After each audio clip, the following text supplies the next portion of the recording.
tefila de Erev Shabbat, du vendredi soir, et la semaine prochaine, il n'y aura pas cours. Donc, pour cause de vacances.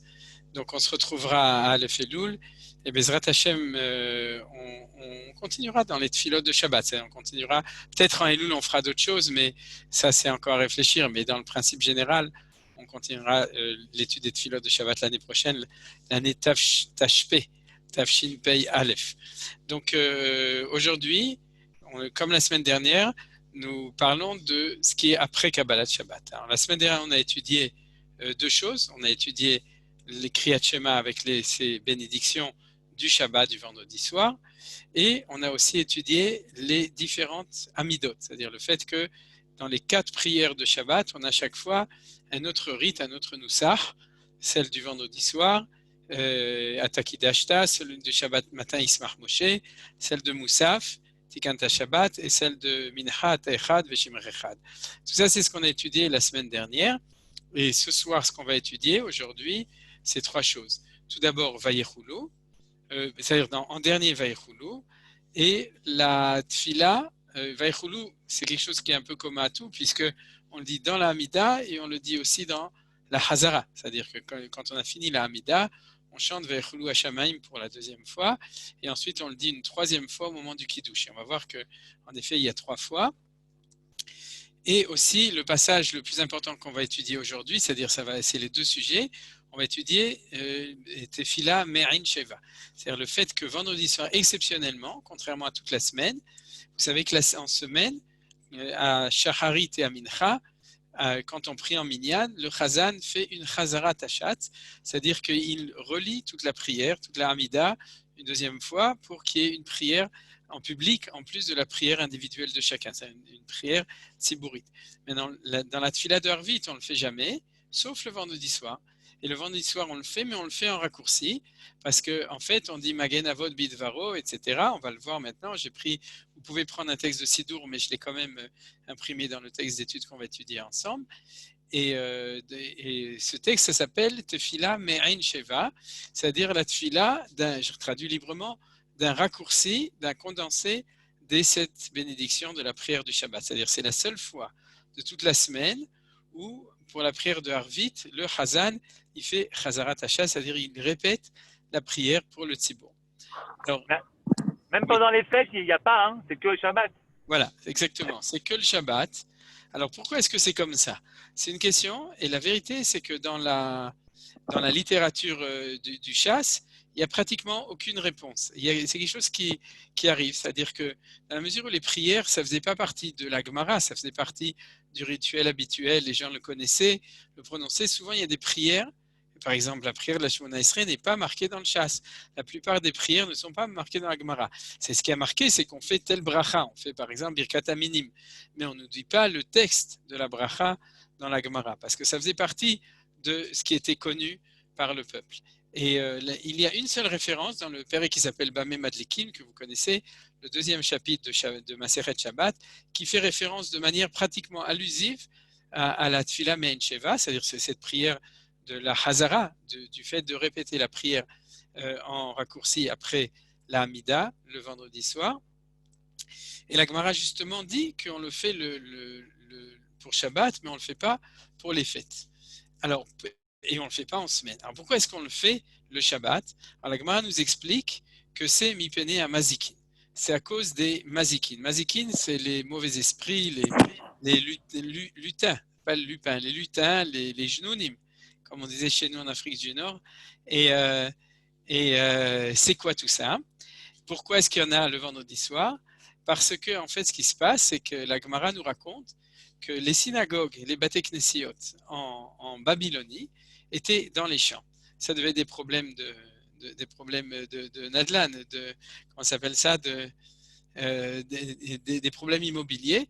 Ils construisaient leur synagogue, non pas dans la ville, ils construisaient leur synagogue dans les champs. Et nous dit Rashi sur place, bon, la référence de la Gemara, c'est Shabbat, page 24, folio B. Je ne l'ai pas imprimé dans le texte d'étude parce que je vous le cite par oral. La Gemara nous dit là-bas, Rashi nous explique qu'en fait, pendant toute la semaine, les gens n'allaient pas à la synagogue pour prier la tfila du soir, sauf les religieux. C'est-à-dire que le peuple n'allait pas et ils allaient que le vendredi soir. Et si quelqu'un arrivait un petit peu en retard et qui restait pour faire sa prière, si tout le monde s'en va, quand on a une synagogue dans les champs, alors il y a les rats des champs et les genoux des champs et les lutins des champs, vous savez, qui sont comme ça, les petits feux follets comme ça qui se promènent. Et donc, je rigole un peu, mais en tout cas, c'est ça que parle la Gemara de Ruchot Raot et de Shedim, etc. Et donc, on ne pouvait pas laisser une personne finir sa prière tout seul en lui disant tu mettras la clé sous le paillasson. C'est-à-dire il fallait rester. Donc, qu'est-ce qu'ont fait les sages? Ils ont institué cette Chazarat Tachat. Ils ont prolongé la prière après la Hamida pour que les gens restent et qu'il n'y ait pas des gens qui arrivent un peu plus tard et qui restent tout seuls. Voilà, ça c'est la version officielle pour laquelle on fait ça. En général, comme c'est marqué dans le Sha'ar HaKavanot, au nom du Harizal, les Chachamim nous racontaient des histoires, mais il y avait des sodotes derrière, il y avait des très bonnes raisons pour lesquelles on faisait les choses. Et justement, dans les livres de Kabbalah, on nous explique les bonnes raisons pour lesquelles on fait ce genre de choses. Alors, je vais vous donner quand même, entre parenthèses, une implication pas entre parenthèses, une implication de halakha qui est tout à fait actuelle à propos de ça. C'est quoi? C'est que, du coup, les décisionnaires ultérieurs ont dit, de manière tout à fait logique, puisque aujourd'hui les synagogues ne sont pas dans les champs, ils sont dans la ville, et il n'y a plus tous ces tous ces esprits qui se promènent là-bas, etc. Donc peut-être qu'on n'a plus besoin de faire ça. Alors, en fin de compte, la décision finale qui a été prise, c'est que dans un Beth Knesset Kavua, on continue par coutume à maintenir ça. Bien entendu, d'après la Kabbalah, ce n'est pas du tout la raison, mais malgré tout. Par contre, si on fait un minyan Araï, c'est un minyan Araï, ça veut dire qu'on est parti en vacances, on a pris le train Araï sur les rails. C'est-à-dire si on fait un minyan qui est pas fixe, un minyan qui est temporaire, à ce moment-là, vu que ça ressemble pas à l'institution d'origine, alors on ne doit pas faire Magen Avot Bidvaro. Et en tout cas, quand on a fait notre minyan en bas, dans la cour, etc., tous ces minyanim en ce moment, la question s'est posée de savoir est-ce qu'on faisait cela ou non. Les Sfaradim, je crois, je me souviens plus, je l'ai lu, mais je me souviens plus. Si mes souvenirs sont bons, peut-être ceux qui connaissent bien les minagim, Yosef ou d'autres, me le confirmeront. On le fait de toute façon parce qu'on va selon la Kabbalah. Je ne sais pas, Yosef, c'est exact ou non? C'est-à-dire, on le fait toujours? On ne le fait pas. On ne le fait pas. Quand c'est pas... On ne le fait pas, non. Ah, donc tout non. Le monde a le principe de Haraï, d'accord. C'est-à-dire, personne de déraille, tout le monde est Haraï. Alors donc, ok, d'accord, donc c'est commun à tout le monde, et c'est une discussion avec toutes sortes d'autres détails de discussion, Betratan, Beta Havel, etc. Je ne rentre pas dans tous les détails, mais le principe général, vous avez compris. C'est-à-dire que si jamais ce n'était pas une synagogue, en fin de compte, la halakha, c'est que si c'est un endroit qui est kavua, où il y a un Sefer Torah qui est fixe, à ce moment-là, on le fait. C'est le cas aujourd'hui des minyanim qui sont dans la rue, puisque c'est devenu le minyan fixe et qu'ils ont un Sefer Torah en général, donc on peut le faire. Voilà, ça c'était pour la halakha. Mais selon... Pardon? Je poser une question. Si je fais la tefila toute seule à la maison, c'est ce que je fais maintenant avec le Corona. Alors, chaque fois que c'est marqué Shaliar Tzibour, moi je ne fais pas. Non, parce que c'est Chazarat Tachat. C'est comme le fait que tu ne fais pas une Chazara après ta Hamida une deuxième fois. Okay. Donc non. Maintenant, c'est marqué dans le Rama. Vous savez, Rabbi Moshe d'Austerlitz, c'est-à-dire, non, de Krakow. Mais le Rama dit que si quelqu'un veut le dire tout seul, sans dire au début la bracha, au début à la fin, sans dire le nom de Dieu, tu peux le chanter si ça te fait plaisir. C'est-à-dire, c'est important de savoir parce que justement, en ce moment, il y a beaucoup de gens qui prient sans minyan et qui veulent sentir leur prière comme s'ils étaient en minyan. Donc, au contraire, je vous conseille de le chanter. C'est Magen Avot, Bidvar, pour les Ashkenazim, etc. C'est sympathique et tout. Donc, pourquoi pas, c'est marqué dans le Rama.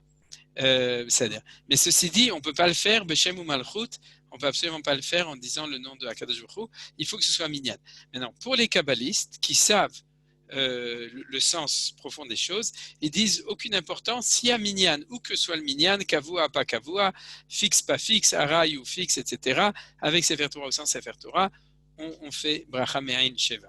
Donc c'est la discussion entre eux, c'est amené comme ça aussi dans le Ben Ishraï, Kaf Haïm, le Pnei Halacha l'amène aussi au nom des Mekoubalim, etc. Donc il faut savoir que ceux qui ont l'habitude, plus les Chassidim et les Sfaradim, si vous allez à Pi Kabbalah, la question ne se pose pas. Pour les autres, vous appelez votre rave habituel pour savoir si vous avez un minyan dans la cour, pour savoir s'il le faire ou non. Tout ça, c'était une introduction générale dessus, mais je voudrais rajouter quelque chose de très important sur ce que dit Rashi.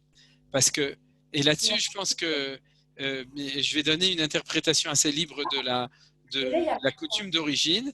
Et dans cette interprétation un petit peu libre, on va s'y retrouver. Et elle va expliquer pourquoi, à mon sens, il faut aller selon les kabbalistes, même si on ne suit pas la Kabbalah. Je vous explique pourquoi. C'est qu'en fin de compte, ce que la Gemara a voulu nous dire d'essentiel, ce n'est pas tellement l'histoire que c'était dans les champs avec les Jnounim. Ce qu'elle a voulu, c'est ce que dit Rashi, décrire un phénomène sociologique. Et le phénomène sociologique, c'est qu'en semaine, tout le monde ne va pas prier à la synagogue, surtout la prière de Harvit, qui, vous savez, et ça s'appelle Tfilat Harvit Reshut, c'est-à-dire qui est un niveau d'importance au niveau de la prière moins grande que celle du matin et de l'après-midi. Donc, les gens, en tout cas à l'époque, et aujourd'hui aussi, c'est un fait, que dans une synagogue où on a 20 personnes en semaine, on a souvent 200 personnes le vendredi soir et le Shabbat, et surtout le vendredi soir. Il y a quelque chose de très fort dans la tefila du vendredi soir, et Bezrat Hashem que ce soit encore plus. Combien de juifs dans nos communautés on a ramené au judaïsme parce qu'ils ont osé une fois mettre les pieds un vendredi soir à la synagogue, et que du coup ils sont restés. J'en connais aussi qui venaient avec leur cartable ou avec leur sac à la fin de la tefila le Shabbat matin, et qui aujourd'hui sont des gens qui prient 3 fois par jour en minyan en Israël. Mais ce que je veux dire, c'est que de manière générale, c'est un phénomène qui n'est pas nouveau. Vous croyez que c'est aujourd'hui qu'il y a des traditionnels qui viennent que le vendredi soir, etc. Non. La Gemara, c'est ce que nous dit Rashi. À l'époque, les gens venaient le vendredi soir à la synagogue. Et comme ils venaient le vendredi soir, il y a eu des problèmes, il fallait les attendre. Ben, ça, c'est très beau, c'est normal. Ce n'est pas des histoires de Jnounim. C'est que s'il y a quelqu'un qui vient en retard, c'est parce que il n'est pas aussi branché que les autres. Il ne fait pas attention à venir à Patah Eliyahu avant Mincha. C'est qu'il vient pour Kabbalah Shabbat ou il vient pour la fin, etc. Combien de juifs sont comme ça qui viennent un petit peu plus tard? Et dans la sagesse des Chachamim, ils se sont rendus compte de ça, qu'il fallait prolonger la tefila le vendredi soir pour que tout le monde finisse ensemble, pour que tout le monde se sente à l'intérieur de la tefila. Et donc c'est pour ça qu'il y a la tefila Me'en Sheva. Alors si on a une lecture un petit peu plus large, un petit peu plus libre de l'enseignement de nos Chachamim à ce propos-là, aujourd'hui les synagogues ne sont pas dans les champs comme en Babylonie, et puis on n'a jamais rencontré de Jnounim, donc c'est un petit peu différent. Mais la base socio-religieuse, on pourrait dire, de ça, elle existe encore plus aujourd'hui qu'à un autre moment. C'est-à-dire combien il y a de juifs qu'on peut rapprocher d'Afka, parce qu'ils viennent à la tefila du vendredi soir. Donc l'esprit général des choses est vrai, et ça explique pourquoi, de ce point de vue-là, c'est bien de garder la coutume de Chachamim et de faire tefila Me'en Sheva. Vous avez compris l'histoire, en fin de compte. Fondamentalement, le faire tefila Me'en Sheva, c'est de dire que le vendredi soir, c'est au niveau du poids, du sérieux de la prière, comme une prière de Shacharit ou de Mincha. C'est-à-dire les prières obligatoires, puisque parce qu'elles sont obligatoires, on donne une dimension non seulement de la prière de l'individu, ce qu'on appelle la Amida Besheket, oui, on fait en silence, mais Hazarat Hashaz. J'en profite pour vous dire quelque chose, pour dénoncer une méconnaissance, je dirais, des choses. Tout le monde pense qu'on fait Hazara pour ceux qui savent pas prier. C'est-à-dire que le Chazan, il fait Chazara parce qu'il y a des gens qui ne savent pas prier, qui n'ont pas de sidour et qui ne connaissent pas par cœur et qui ne savent pas lire. Et donc le Chazan répète pour ceux qui ne savent pas prier. Et souvent, du coup, les gens disent, mais non, chez nous, tout le monde a un sidour, tout le monde sait lire la Maïda. Donc pourquoi on a besoin de perdre encore 5 minutes, 10 minutes avec un Chazan qui fait la Chazara, c'est-à-dire qui répète. Alors il faut savoir que c'est une des explications, mais l'explication principale, et qui malheureusement n'est pas transmise comme explication principale, mais c'est celle qui est la principale dans le chasse, c'est pas du tout ça. Et ça, c'est autre chose, et je vais vous expliquer pourquoi est-ce que les gens interprètent comme ça. C'est un problème de galoute. C'est quoi? C'est que normalement, la tefila, elle est à la place, elle vient pour remplacer le tamid, c'est-à-dire l'offrande perpétuelle qu'on offrait, un le matin, tamid shel shachar, et un l'après-midi, tamid shel ben ha'arba'im. Combien est-ce qu'il y avait de personnes qui offraient l'offrande au temple? Combien de Kohanim l'offraient? En gros, une.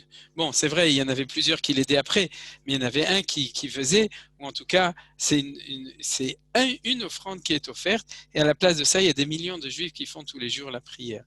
Mais dans le fond, ce qui ressemble plus à cette offrande, c'est la prière du Chazan. quand il fait la chazara.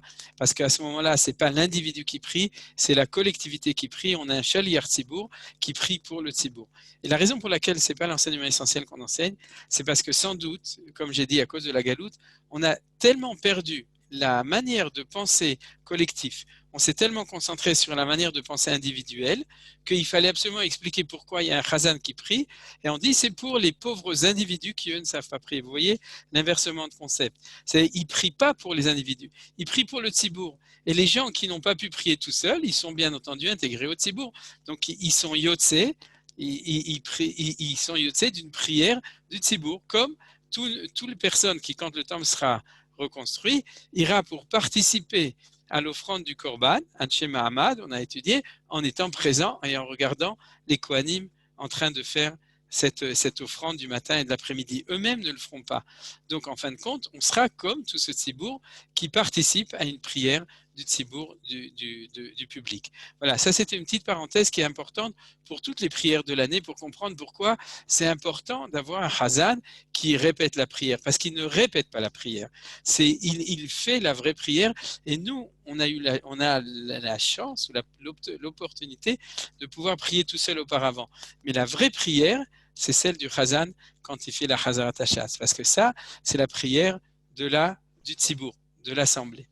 Alors, de ce point de vue-là, si je reviens au vendredi soir, vous comprenez, si pendant toute la semaine, il n'y a que les 3 pelés et 2 tondus, c'est-à-dire tondus parce qu'ils n'ont que les péotes, c'est-à-dire qui prient parce que c'est les vrais religieux, comme dans toutes nos synagogues, et que le vendredi soir, le tzibour vient à la synagogue, et c'est un phénomène sociologique à l'époque de la Gemara, et c'est un phénomène sociologique aujourd'hui, donc les Chachamim ont dit, eh bien le vendredi soir, on va faire une chazarat hashas, on va faire une prière qui est une prière tzibourite, qui est prière du collectif et pas que de l'individu. Alors j'espère que je vous ai convaincu pourquoi cette prière est importante, et maintenant on va l'étudier en quelques minutes, et j'ai ouvert vous voyez, hein? Ouais, en principe, si tout va bien, tout le monde voit les sources, il n'y a pas de problème? Le retour aux sources, ça se passe bien? Oui? Ok, alors je vais juste faire encore une petite manipulation, comme je fais toujours, pour pouvoir enseigner tout en voyant les gens. Une seconde. Voilà. Donc, on est parti. On va étudier maintenant le texte de Bracha Me'en Sheva, et on va avoir c'est une vraie étude de texte qu'on fait aujourd'hui, et on va avoir quelques surprises en chemin. Alors, vous voyez, c'est la 3e source, la 4e source, Bracha Me'en Sheva. Alors, ne pas confondre avec Me'en Shalosh. Me'en Shalosh, c'est la bracha qu'on fait quand on a mangé ou des gâteaux, ou on a bu du vin, on a mangé des fruits d'Eretz Israël. Me'en, ça veut dire un raccourci, un condensé des 3 brachot, c'est-à-dire du Birkat Hamazon. C'est-à-dire quand on fait à la Michia ou à la Geffen, on fait un mini Birkat Hamazon. Et là, dans Me'en Sheva, on fait une mini Amida du vendredi soir qu'on a fait individuellement. Et là, c'est maintenant le Chazan. Regardez, ce qui est intéressant, on va reconnaître, puisque maintenant on sait que c'est le résumé de la prière du vendredi soir, on va reconnaître chaque chose. Ça commence tout d'abord par l'ouverture de la prière de toutes les Amidot. Baruch ata Hashem Elokeinu Elokei Avotenu, Elokei Avraham, Elokei Yitzchak, Elokei Yaakov, Hael Hagadol, Hagibor, Vanora, El Elyon, Kone Shamayim Vaaretz. C'est-à-dire on commence ce retour de Hamida avec le texte habituel, il n'y a aucune surprise, donc je ne le traduis pas, c'est le minimum du minimum pour pouvoir faire une Amida. Alors ensuite, qu'est-ce qu'on dit? Là, on est arrivé au Me'en Sheva, c'est-à-dire au condensé. Magen Avot Bidvaro, ça correspond à quelle bracha de la Amida? Vous pouvez ouvrir votre micro. Magen Avraham. Magen Avraham, il y a fait Meod. Magen Avot, puisqu'on dit... Parce que ça, c'est la Amida Ashkenaz. Non, ça c'est la Amida juive d'il y a 2000 ans. C'est-à-dire c'est un concentré de la Amida juive. Alors Magen Avot Bidvaro, c'est le fait qu'elle est Avot Avraham, Yitzchak et Yaakov, et Magen, comme a dit Yosef, Magen Avraham, d'accord? Mais Hayem Etim Bema Amaro, c'est clair, c'est la 2e bracha, Baruch ata Hashem Hayem Etim, Hael Akadosh She'en Kamou, vous avez tous identifié, la troisième bracha est la Kadosh. D'ailleurs, c'est pour ça qu'on approche à grands pas. Pendant les Aseret Yemei Teshuvah, on dit Hamelech HaKadosh, au lieu de dire El HaKadosh, de la même manière qu'on le dit dans la Hamida. Alors, bien entendu, Bidvaro, Bema'amaro, Shehen Kamo, c'est des mots en plus qui ont été rajoutés pour faire le style de cette bracha, où c'est du Me'en, c'est-à-dire qu'en une bracha, on dit les 7 brachot. On a rajouté donc Bidvaro, Bema'amaro, on va revenir dessus dans la troisième partie du cours. La première, c'était l'historique, pourquoi c'est institué. La deuxième, c'est l'étude. Et la troisième, c'est sur Vayechoulou. Donc, El HaKadosh et En Kamo, ça c'est évident parce que s'il est Kadosh, Kadosh, Kadosh, En Kamo, il n'y a personne d'autre que lui. Ensuite, Ameniach Leamo, Beyom Shabbat Kocho, Kivam Ratzal Aniach Laim. Ameniach, ça veut dire qu'il nous laisse tomber. Taniach Li. Ça veut dire quoi, Ameniach Leamo? Qu'est-ce que vous dites? Peut-être qu'il procure. Yamen, Non, non. Yamen. Noten Menoucha. Yafé Meod. Ah. Attendez, je vais voir si je peux. Non, j'ai pas le truc pour faire bravo. Mais en tout cas, Noten Menoucha, c'est la conjugaison du mot Menoucha. Donc, celui qui donne le repos à son peuple le jour du Shabbat Kodesh, qui va Mratza, car c'est eux qui l'a choisi, le peuple juif, l'Aniach Lahem. L'Aniach Lahem, donc, c'est pas les laisser tomber, mais au contraire, leur donner la Menoucha. C'est-à-dire, c'est exactement ce qu'on voulait, c'est de comprendre que Akadosh Baruch Hu, il donne la Menoucha au peuple juif, et c'est ça qu'il nous a donné là. Donc vous voyez que c'est le mot central, puisqu'il apparaît 2 fois, une fois ici, où il y a marqué Ameniach Lamo, et une fois ici les Aniach Lahem, c'est-à-dire qu'on remercie Akadosh Baruch Hu pour la Menoucha. Eh bien tout ça, c'est le résumé de la bracha, la troisième bracha, la bracha centrale du Shabbat, qui est celle de Mekadesh à Shabbat. D'accord? La preuve, c'est qu'après ça, on arrive aux 3 dernières brachot de la Hamida, qui sont les brachot habituelles qu'on a tout le temps. Les fanav na'avod be'ira v'afahad, c'est quelle bracha?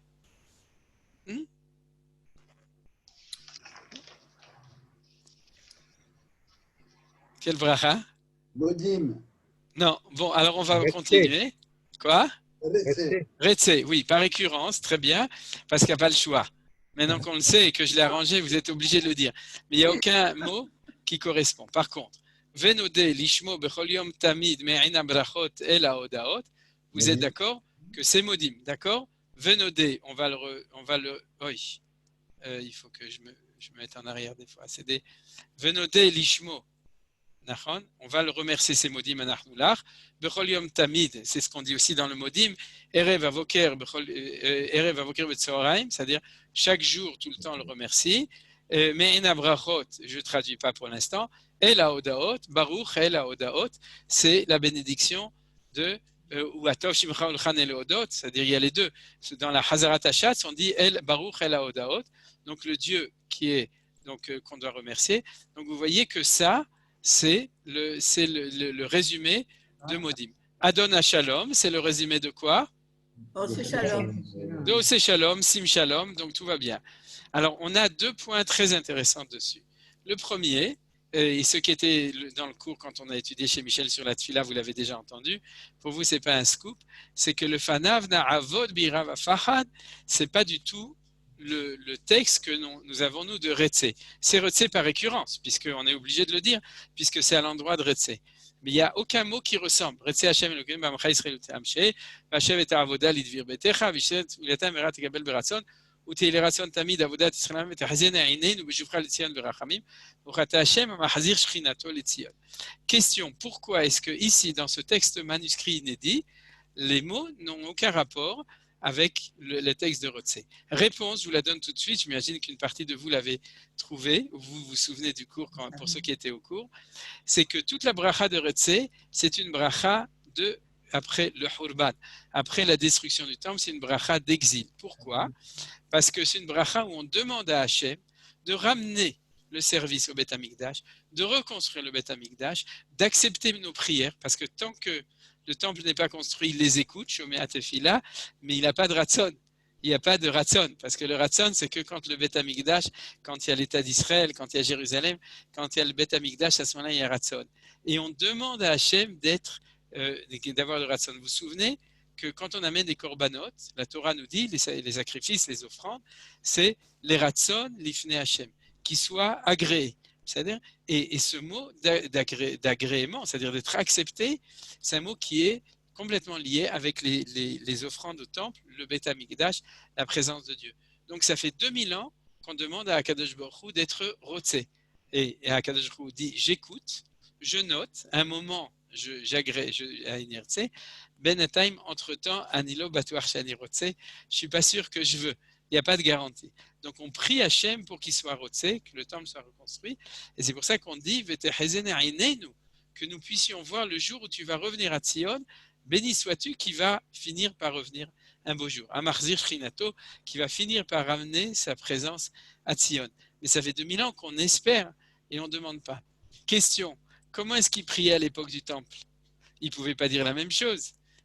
Toutes les autres prières, donne-moi de la parnassa, donne-moi de la pluie, guéris les malades, sim shalom, fais la paix, tout ça, c'est au présent. Ça n'a pas changé depuis l'époque du temple. Il y a une seule bracha qui a changé, mais ça c'est un autre sujet. Celui qui veut, je vous envoie le lien. C'est celle de Barech Alenu. Ou Barechenu, le texte à l'époque du temple était aussi différent. J'en ai la preuve. J'ai retrouvé la source.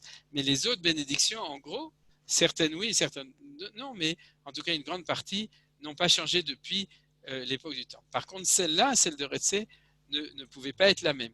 Alors, comment est-ce qu'on sait comment est-ce qu'on prie au temple?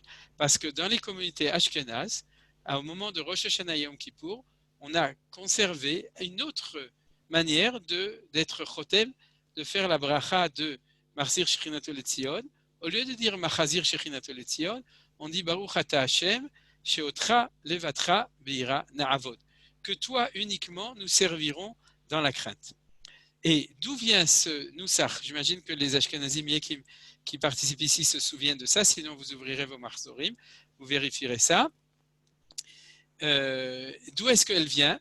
Eh bien, elle vient tout simplement de l'époque du temple. C'est-à-dire que le Nusach de l'époque du temple, normalement, a été effacé. Et à partir du moment où il y a eu la destruction, les sages ont institué une autre manière de prier, et normalement, on ne devrait plus savoir, sauf dans la Gnisa du Caire, en retrouvant des manuscrits. Mais il s'avère qu'il y a des endroits où apparaissent les textes anciens, c'est-à-dire le Nusach ancien, où ils n'ont pas complètement disparu. Ils apparaissent aussi dans une Mishnah, mais donc on a 3 endroits. Une coutume Ashkenaz, vraiment, il n'y a que Ashkenaz pendant les Chagim, dans un texte d'une Mishnah, et ici. Et j'avais déjà lu une fois, chez un des commentateurs, que quand les Chachamim ont fait des alternatives de bénédiction, comme par exemple Bracha Men Shalosh, Men Sheva, Avinenu, qu'une partie de vous connaissent peut-être, qui est un raccourci de la Shmona Esrei, etc. Quand ils avaient des textes, souvent ils ont fait exprès.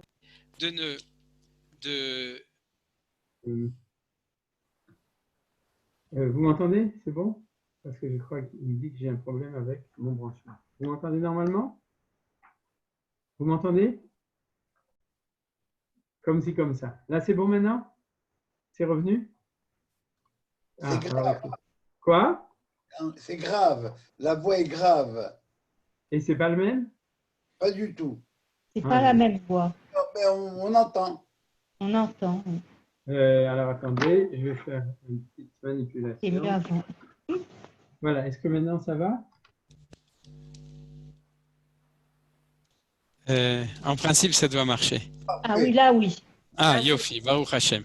Alors, c'est ce qu'il fallait, il y avait un problème, un court-circuit. Alors, donc, je reviens à ce que j'étais en train de dire. On a ici, c'est comme si un manuscrit qui était sorti des sables, où on a le texte de la Hamida tel qu'elle était à l'époque du temple. Donc, vous voyez, c'est extrêmement intéressant. Puisque c'est un texte parallèle qui n'est pas le texte habituel, les Chachamim, pas par oubli, mais sans doute par volonté de maintenir quelque part la mémoire de ce qui était, ils nous ont conservé le texte tel qu'il était quand on priait à l'époque où le Beth Mikdash était là, le temple était là, c'est-à-dire où il n'y avait pas la destruction, et on ne demandait pas que Dieu revienne à Sion, mais on demandait de pouvoir être capable de faire le service, le Fanav Na'avot devant lui, le Fanav c'est quand il y a la Shrina, Beira avec crainte, Vafahad aussi. C'est-à-dire, donc, si vous voyez par récurrence du fait de savoir que cette bracha c'est Me'en Sheva, c'est-à-dire que c'est là, et qu'on a suivi les différentes brachot, on a retrouvé quelque chose d'intéressant. Alors, une deuxième remarque à propos de ça, c'est Me'en Aberachot. Pourquoi? Parce que Me'en Aberachot, ça veut dire quoi? Ben, raccourci des brachot. Voilà, le raccourci des brachot. Et c'est ça qu'on dit tous les soirs, tous les vendredis soirs.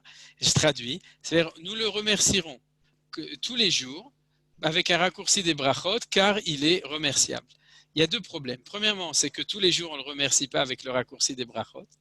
Et deuxièmement, c'est que c'est en plein milieu du raccourci de modim. Vous êtes d'accord? C'est-à-dire on a au début modim, on a à la fin modim. Donc, qu'est-ce que ça fait qu'on nous parle de Me'en Aberachot, Me'en Aberachot à cet endroit-là? C'est pour ça que certaines personnes ont proposé une correction du texte sur la base des manuscrits anciens et du Noussar des Yéménites et qui, eux, ont une autre version et c'est Me'on Aberachot. Me'on, c'est Me'on, c'est la résidence des brachot. Donc là, ça va très bien. Nous remercierons son nom tous les jours parce qu'il est le Me'on Abrachot et la Odaot. Vous comprenez? C'est-à-dire, en fait, il faut faire comme ça. Il faut dire Venodel Bechol Yom Tamid. Il faut enlever le mot Me'en et dire Me'on Abrachot et la Odaot. Celui qui est le lieu des brachot et donc celui, puisqu'il donne les brachot, il faut le remercier dessus. Vous avez compris? C'est une autre version. Alors moi, personnellement, si vous me demandez, moi je dis le vendredi soir, je dis Me'on Abrachot parce que ça m'a convaincu. Mais comme ce n'est pas ni dans le Noussar Ashkenaz ni dans le Noussar Sfarad, vous pouvez continuer à dire Me'on Abrachot, gardez les bonnes traditions. Mais en tout cas, c'est une proposition, vous voyez, qui est logique à partir du moment où on commence à comprendre ce qu'on dit quand on prie. C'est-à-dire que quand on lit la prière, on comprend qu'on est en train de faire un résumé de la Hamida, de Me'en Sheva, ce qu'on a dit Me'en Sheva.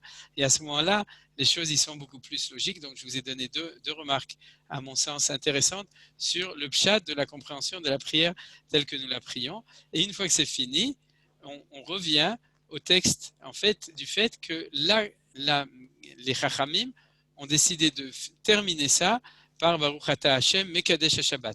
Ils l'ont ouvert avec Elohé Avram, Elohé Israël, Elohé Yaakov, l'ouverture, mais ils ne le finissent pas avec Sim Shalom, ils le finissent avec le Shabbat. C'est-à-dire, une fois qu'on a lu le résumé des 7 brachot, on termine uniquement avec le Shabbat, bien qu'on l'avait déjà dit ici, à Meniach Lamo B'Yom Shabbat, B'Yom Shabbat Kocho Kivam Ratzal Eniach Laim, dans le cas des 7 bénédictions raccourcies, là, c'est la conclusion, Mekadesh Shabbat ou Mever Shevi'i, au Meniach, de nouveau la même expression Meniach, celui qui donne le repos Bikedusha dans la sainteté, Le'am Medush Neoneg, au peuple Medush Neoneg, Zecher le Maaseh Bereshit, en souvenir du Maaseh Bereshit. Pourquoi c'est important?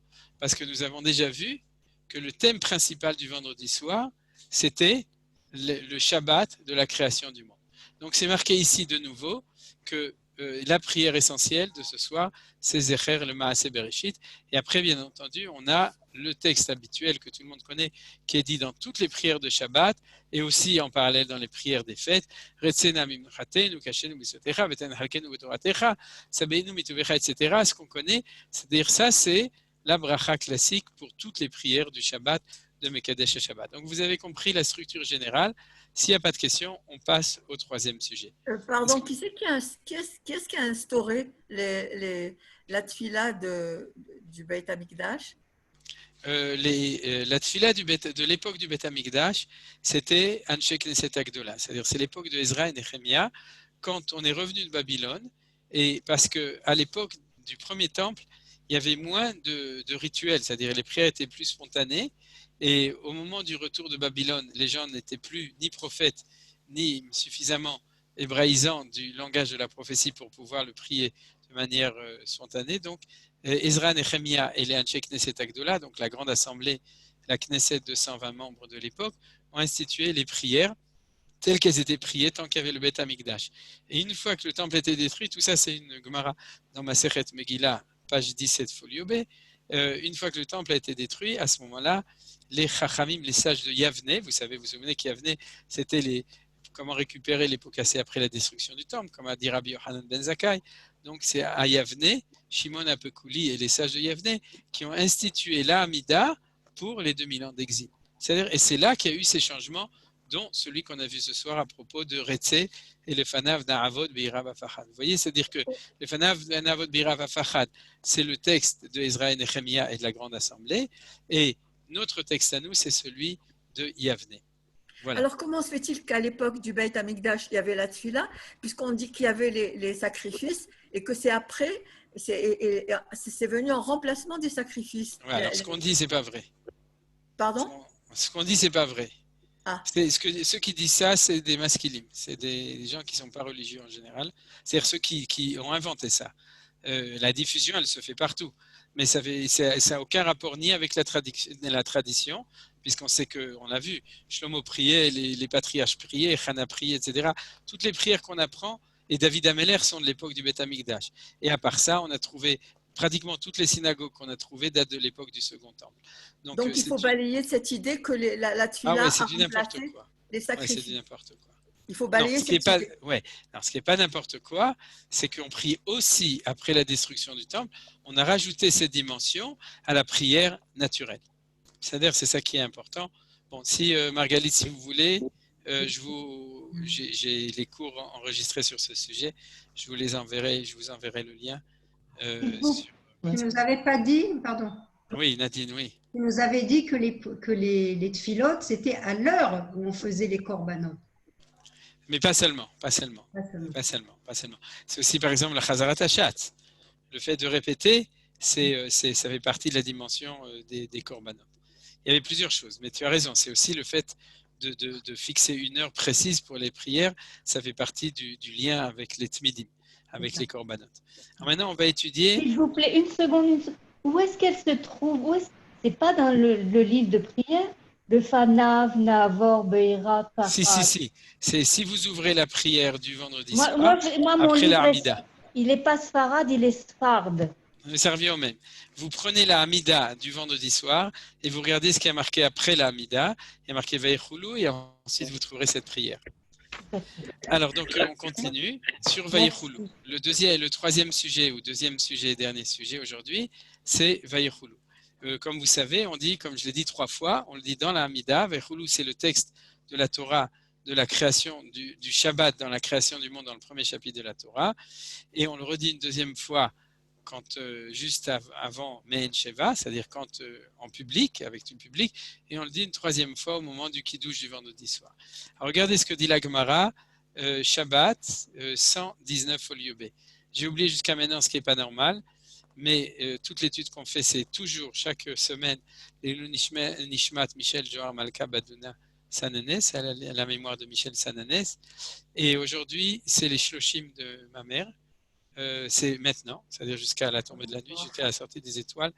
Donc, chez Yé, Alimut Gam, Leilou, Nishmata, chez Limi Murati, Maratida, Ita, Batarav Yoshua Levi, chez Tiye, Nafshat, Surah, Bitzor, Achaim, et que cette étude sur le Shabbat soit les Ilou Nishmata. Donc, Amen. Et donc, Amarava, on a une Gemara dans Shabbat qui nous dit comme ça, page 119 au lieu B, Amarava, Vitema Rabbi Yoshua ben Levi. Donc, Rava a dit, ou bien Rabbi Yoshua ben Levi, l'un c'était un Amora de Bavel, Rava, et l'autre Rabbi Yoshua ben Levi, un Tana même, ou un Amora, je crois que c'est un Amora d'Eretz Israël. Il dit comme ça, Afil ou Yahid amit palel be'erev Shabbat, tzech lomar vayechoulou. Même si tu es tout seul, c'est la question de Nadine, si tu es tout seul à la maison, il faut dire vayechoulou. Donc, contrairement à la Me'en Sheva, où c'est un peu un problème, il faut, même si tu es tout seul, Afilou Yachid, Amit Palel Berev Shabbat, il prie tout seul le vendredi soir, il doit dire Vaïchoulou. Pourquoi? Damar Ravamenuna a dit Kol Amit Palel Be'arav Shabbat ve'omer Vaïchoulou, tout celui qui dit le vendredi soir Vaïchoulou, Ma'ale alav akatuv keilu na'aseh shutaf la'akadosh baruchu be'ma'aseh bereshit. C'est la Torah le considère comme s'il s'était associé à Kadosh Baruch Hu dans la création du monde. Donc vous voyez que ça vaut le coup. Donc c'est-à-dire que c'est sûr que dans la Hamida il faut le dire, dans la Chazara il faut le dire, dans le Kiddush il faut le dire, parce que chaque fois qu'on dit Vaïchoulou, on devient associé de Kadosh Baruch Hu dans la création du monde. Donc c'est rentable. Chez Nehemar, et d'où on apprend parce qu'il y a marqué Vaïchoulou. Ouais, c'est le premier mot du Vaïchoulou.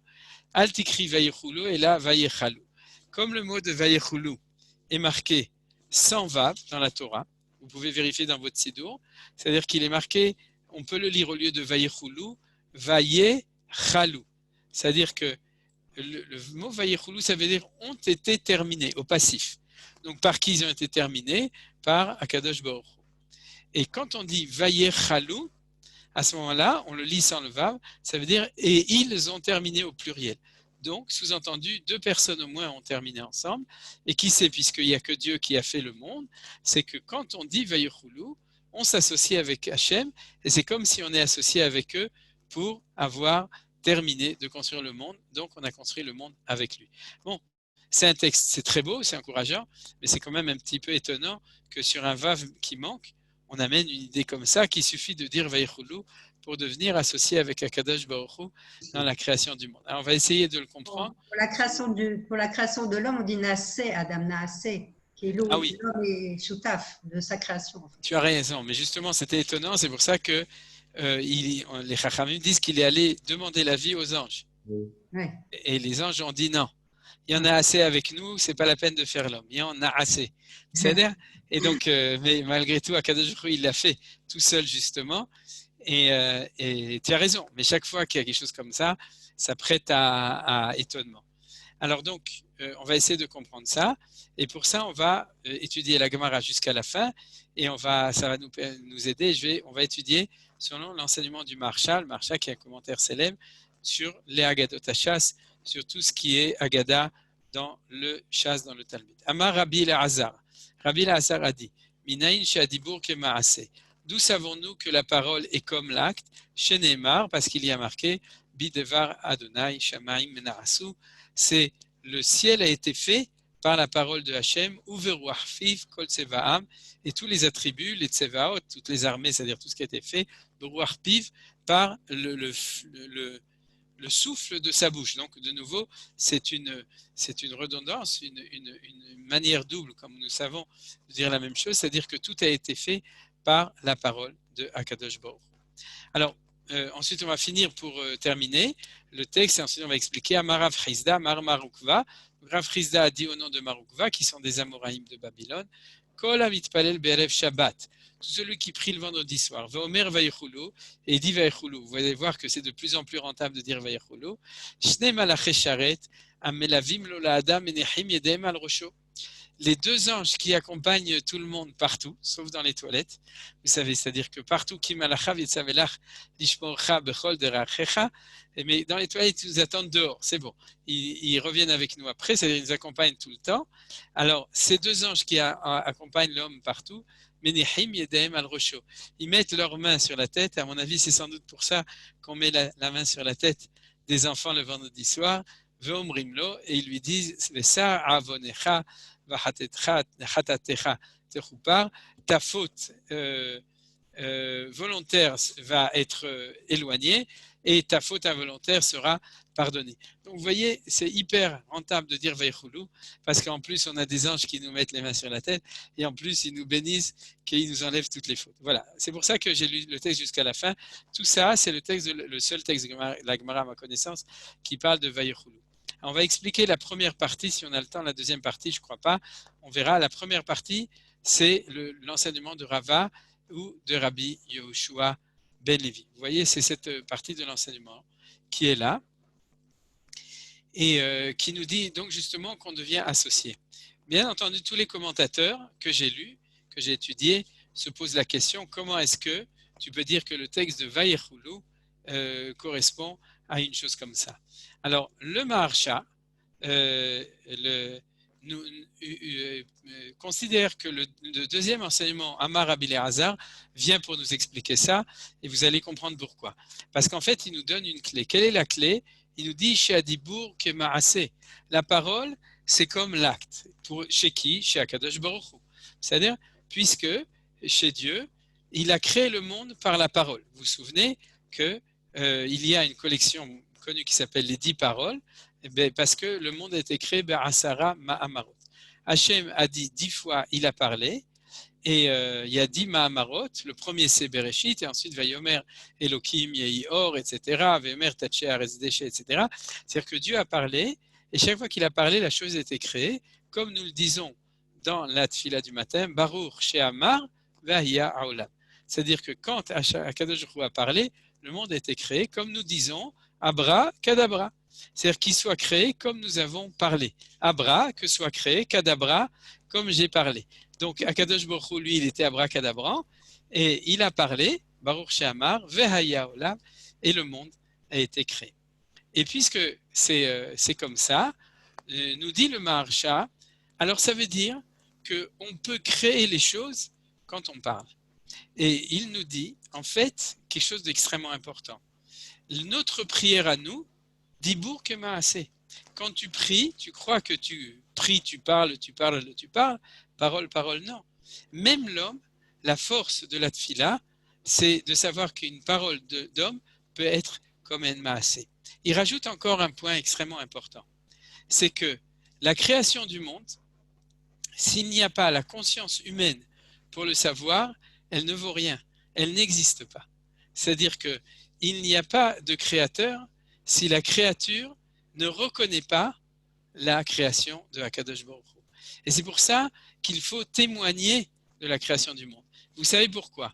On n'a pas besoin de témoigner du don de la Torah. Si, mais moins. Pourquoi? Parce que là, on a vu Akadosh Baruch Hu. Le problème de la création du monde, c'est que la présence de Dieu est enfouie dans la nature et dans les lois de la nature. Il est caché, et il est tellement caché, zékolkar caché, comme on dit en hébreu, que l'homme de nature peut être un païen incroyant et dire que la nature fait bien les choses, c'est-à-dire, mais que ce n'est pas El Hazar, le Dieu qui aide, qui a fait bien les choses. El Hazar fait bien les choses, vous savez. Mais c'est-à-dire que c'est la nature qui fait les choses et que quand la nature fait les choses, elle fait ça de manière autonome, sans présence de Dieu. Pour voir Dieu dans la nature, il faut que l'homme soit conscient et l'affirme. Et c'est ça qu'on fait le vendredi soir. Le vendredi soir, nous témoignons avec Akadosh Baruch Hu que nous témoignons que le monde a été créé. Et si nous ne témoignons pas, le monde n'a pas été créé. Le monde qui viachol, la présence de Dieu dans la nature n'est pas là. Donc, pour faire vivre le Dieu créateur du monde, il faut que nous soyons là pour le dire. Et donc, c'est pour ça que nous sommes associés. C'est-à-dire que la Asiya, la réalité du monde, en tant que réalité de Akadosh Baruch Hu qui a dit, et que par le fait qu'il a dit, elle est réelle en tant que Baruch She'amar, que celui qui dit Baruch She'amar, si nous sommes là pour le témoigner. Et c'est ça l'enseignement essentiel du Maharsha. Vous comprenez le lien maintenant entre les deux. Naaseh Shutaf l'Akadosh Baruch Hu. Regardez, c'est extraordinaire. Le Maharsha parle de témoignage. Et en effet, la coutume veut qu'on se met debout quand on fait Vayichulu après la Hamida et qu'on essaye d'être à deux. Vous savez, c'est-à-dire il faut être, si c'est possible, à deux au moins, 2 juifs au moins, mais même si on est un, c'est possible, puisqu'il y a marqué Afilou Yachid ici. Ici, il y a marqué Afilou Yachid. Alors n'oubliez pas, même si vous êtes tout seul, ou même par exemple, les gens pourraient dire les femmes ne sont pas forcément cachères pour témoigner, donc est-ce qu'elles doivent le dire? C'est marqué dans les poskim, oui aussi, puisqu'il y a marqué aussi Afilou Yachid, tout le monde doit le faire, je vais tout de suite vous expliquer pourquoi. Mais en tout cas, on essaye de le faire à deux. Pourquoi? Parce que Alpi Shnaim Edim Yakum Dava. Une chose n'existe que s'il y a 2 témoins qui l'ont dit. C'est-à-dire que la bouche des témoins fait qu'il y a Yakum Dava, que la chose se lève, donc devient existante. C'est le secret de la création. Le secret de la création, c'est que Dieu est silencieux dans la création. Plus que ça, dans Vayichulu, il n'y a pas marqué une seule fois Vayomer. C'est-à-dire que Dieu a parlé pendant 6 jours, et le 7e jour, comme dirait André Neher, c'est le monde du silence de Dieu. Car c'est le monde où Dieu se cache, comme dit Manitou, derrière les lois de la nature. Donc les lois parlent, mais Akadosh Baruch Hu lui-même ne parle pas. Il faut attendre la Torah pour qu'il y ait Vayomer Hashem, Vaidaber Hashem el Moshe Lemor, ou Vaidaber Hashem el Avraham. Mais dans le monde de la nature, Akadosh Baruch Hu a parlé pour qu'elle soit créée, mais le Shabbat, il est rentré dans le silence du Shabbat. Dans ce silence où sa parole, elle est cachée dans la nature. Qui fait vivre cette parole? Qui fait vivre cette parole en tant que source de la Asiya, du monde créé? C'est celui qui témoigne avec Akadosh Baruch Hu. Alors, a priori, la coutume, surtout selon le Mishnah Bura et les Achronim Ashkenaz, c'est qu'il faut chercher encore un autre zigoto qui prie plus lentement que tout le monde pour qu'ils disent la Vayichulu avec nous, pour ceux qui prient plus lentement que tous les autres et qui ont raté le Vayichulu du Chazan. C'est-à-dire, mais en fait, le chidouche du du Maharsha extraordinaire. Ce n'est pas du tout ce qui est marqué ici dans le texte. Parce que Rabbi Yoshua ben Levi nous a dit Afilou Yachid. Alors sous-entend Afilou Yachid que c'est vrai. S'il y en a deux, c'est mieux, puisqu'il y a deux témoins. C'est-à-dire, mais s'il dit Afilou Yachid, c'est-à-dire même s'il n'y a pas de témoin, il faut que tu le fasses. Alors vous savez pourquoi? Pourquoi? Pourquoi est-ce que si tu es tout seul, tu dois témoigner quand même? Pour te convaincre toi-même. Ouais, ça, Peut-être parce que justement la parole correspond à l'acte, enfin au maasé. Donc le fait de le dire, même si on est seul, ça fait c'est exactement le même résultat. Et Yafemeot, c'est une bonne explication. Alors je vous en propose une autre, Margalite.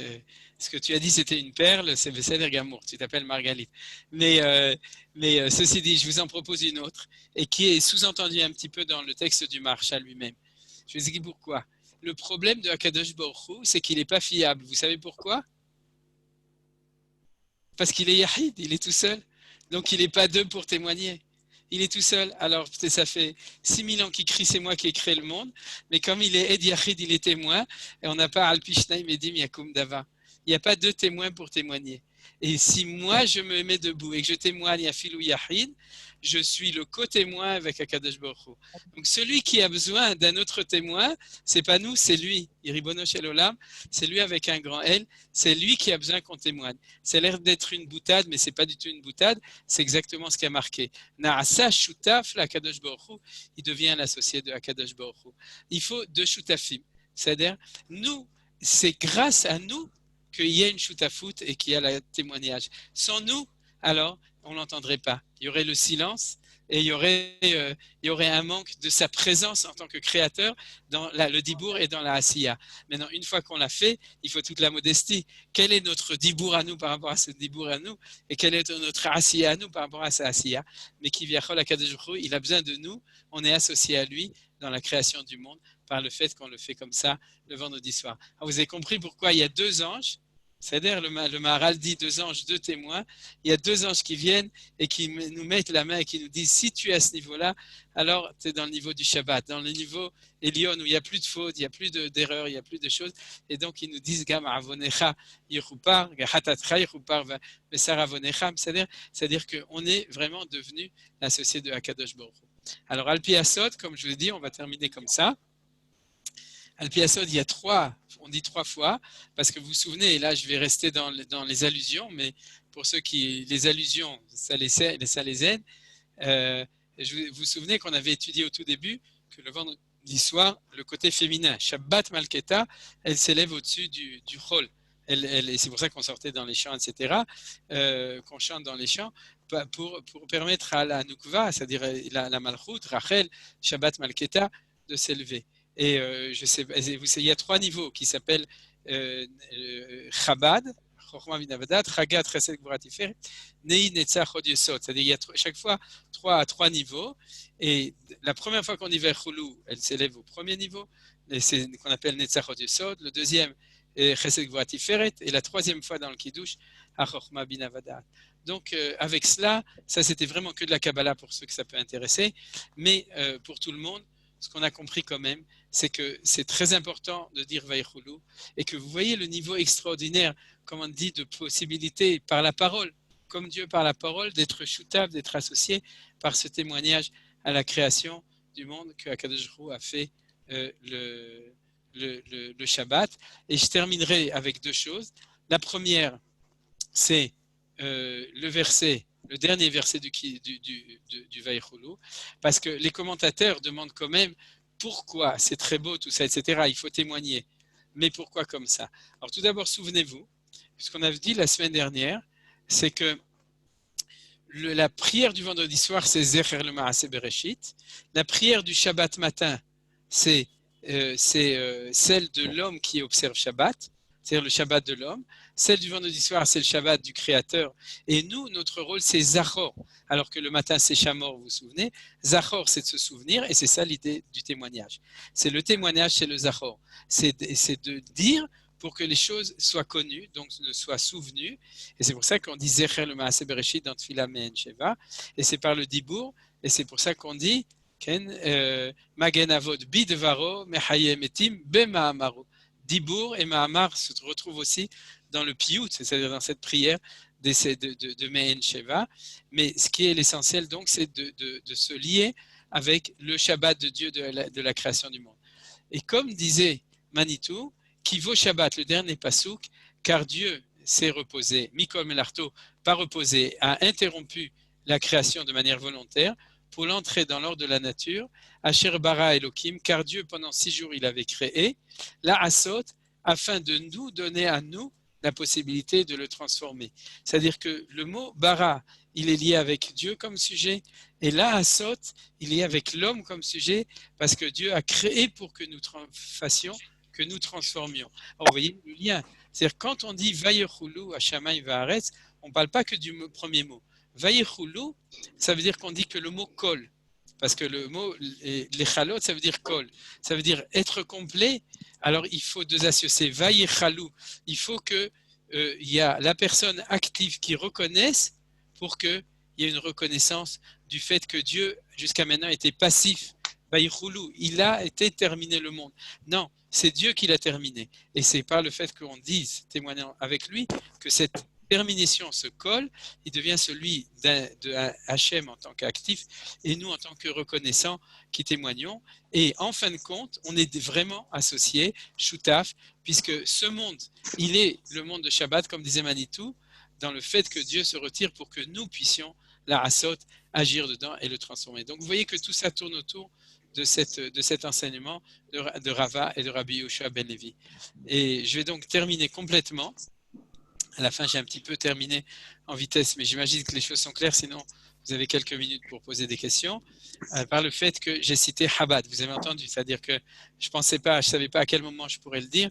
On a commencé par Netzachot Yesod, on est monté à Chesed Gvura Tiferet, et au moment du Kiddush, quand on dit Vayechulu, on élève tout ça, notre participation, notre shutafut, donc notre manière d'aider à Kadosh Hu à monter ce niveau-là au niveau de Chabad, Chochma, Bina, Vadat. Et pourquoi je tiens à parler de Chabad? Parce que cette semaine, un des plus grands Chachamim de Chabad est parti, Rav Adi Steinsaltz. Et donc, je ne pouvais pas ne pas mentionner l'Ilou Nishmato Gamken de Tzadik Yesod Olam, un des plus grands Talmidei Chachamim de notre génération, et quelqu'un qui a fait des révolutions extraordinaires au niveau du judaïsme dans le monde. J'ai entendu aujourd'hui à la Radio Kol Chai que d'après la fondation Steinsaltz, il a été vendu jusqu'à aujourd'hui 3 millions d'exemplaires de la Gemara de Steinsaltz. C'est-à-dire que la diffusion de la Chochma, de la Torah Sheba'al Peh, de l'enseignement de Hakadosh Baruch Hu dans le monde, a été révolutionnée par le Mifal de Steinsaltz. Et comme le disait aussi la même personne, tous les autres projets aujourd'hui, comme Schuttenstein, etc., ne seraient peut-être jamais été faits si Steinsaltz n'avait pas ouvert la porte en faisant un scandale, d'oser traduire la Gemara, de l'écrire avec une ponctuation, de faire une pagination différente et d'expliquer et d'amener la modernité dedans, parce qu'il y a toutes les connaissances de la nature, de l'archéologie, de l'histoire, de l'historiosophie, de la linguistique qui se trouvent dans le texte du Steinsaltz. Donc je pense qu'on ne pouvait pas aujourd'hui terminer le cours sans rappeler la mémoire de notre maître Avadin Steinsaltz. Shalom et shalom. Voilà, je ferme